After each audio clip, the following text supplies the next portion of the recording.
Hello, this is video number 2 for Mr. Sweeney's AP Physics C class, and today we're going to be talking about momentum, and this is section 6.3 in our notes. Today we're going to talk about conservation momentum, and conservation momentum states that momentum in an isolated system in which a collision occurs is conserved. Now, collision is any two objects that collide with each other.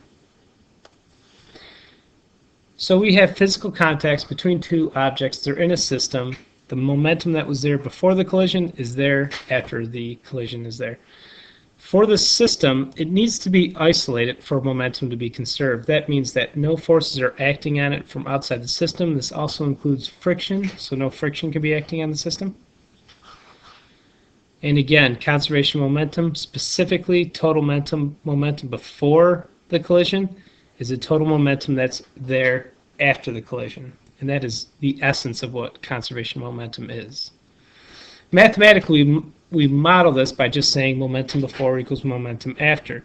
But if we were to expand these, it'd be the individual mass times velocities for each of them. So you have the first object, mass times velocity, plus the second object, mass times velocity. That's before the collision.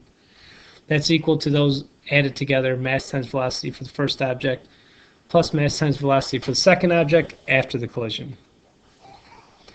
And in these collisions, momentum is conserved.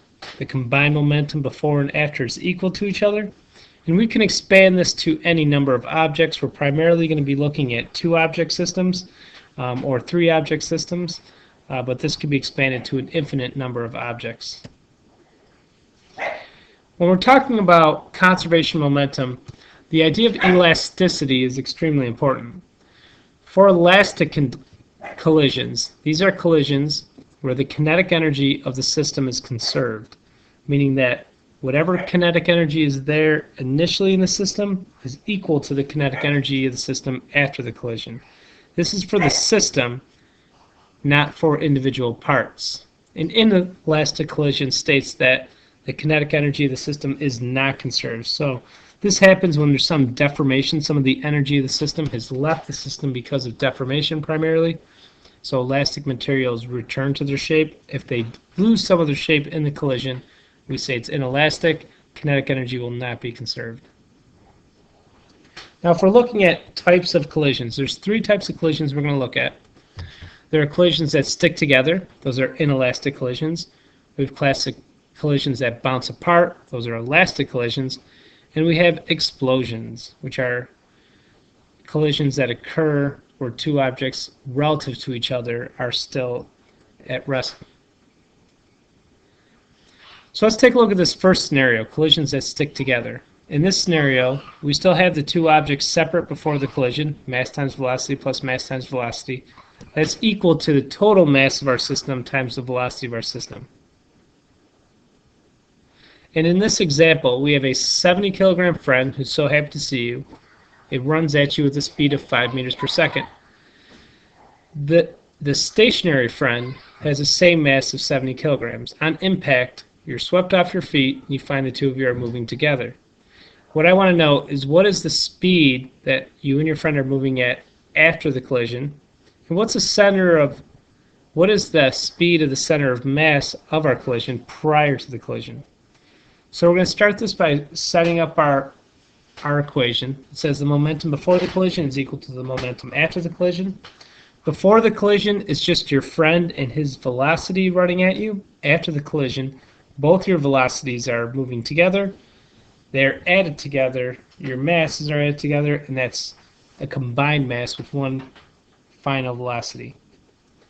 Setting this numerically, that's 70 kilograms times 5.0 meters per second. That's the momentum before the collision.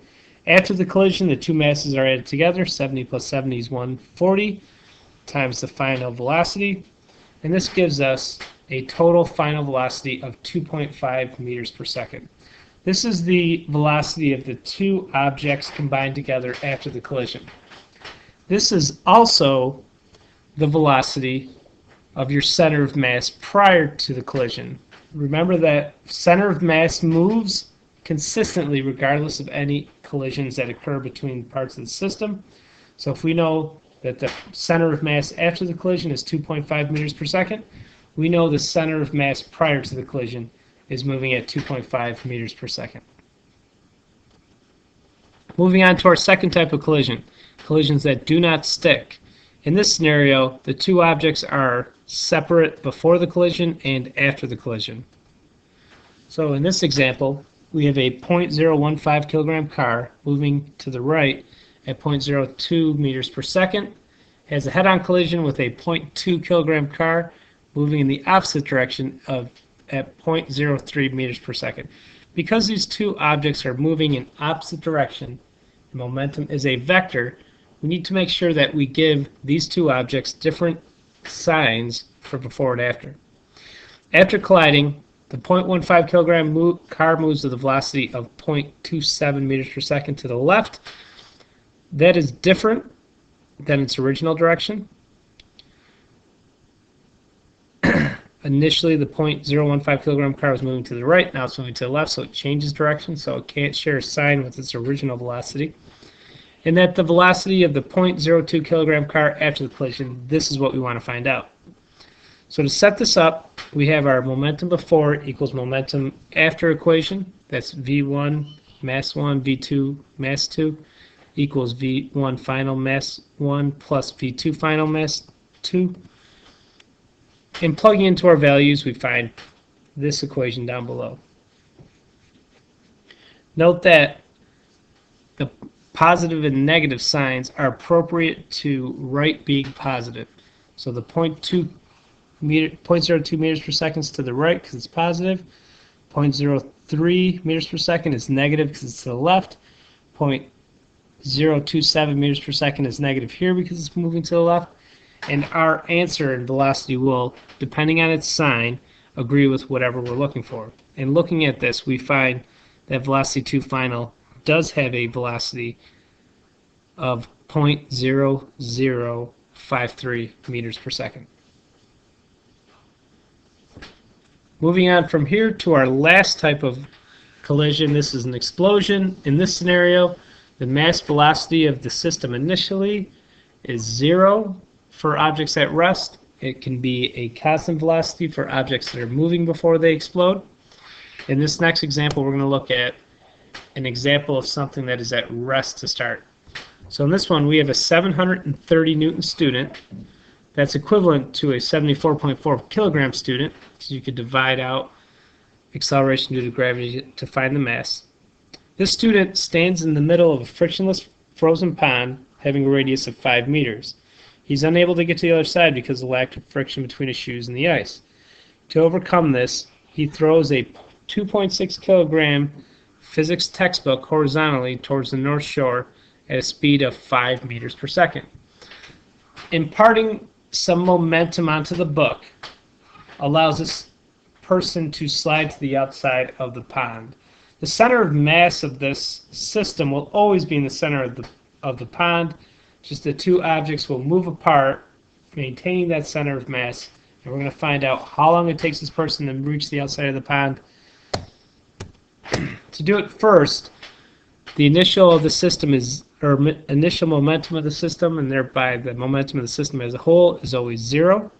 So we have 0 equals velocity 1 final times mass 1 plus velocity 2 final times mass 2. Plugging in values from our equation, we have 0 equals 74.4 kilograms. That's the mass of the student. That was 730 newtons divided by 9.81 equals 74.4. We multiply that by the student's velocity, and we add to that 2.6 kilograms and a speed of 5 meters per second. So these two should add together to be 0. We have to find the velocity that allows them to add to 0. And that velocity is 0.17 meters per second. Once we have that velocity, we can find out how long it takes them to reach the side. Because that velocity doesn't change, it's a frictionless environment, that velocity equals displacement divided by time. So 0.17 meters per second is equal to 5 meters divided by time. And we find that time to be 29.4 seconds. This wraps up our conservation of momentum notes,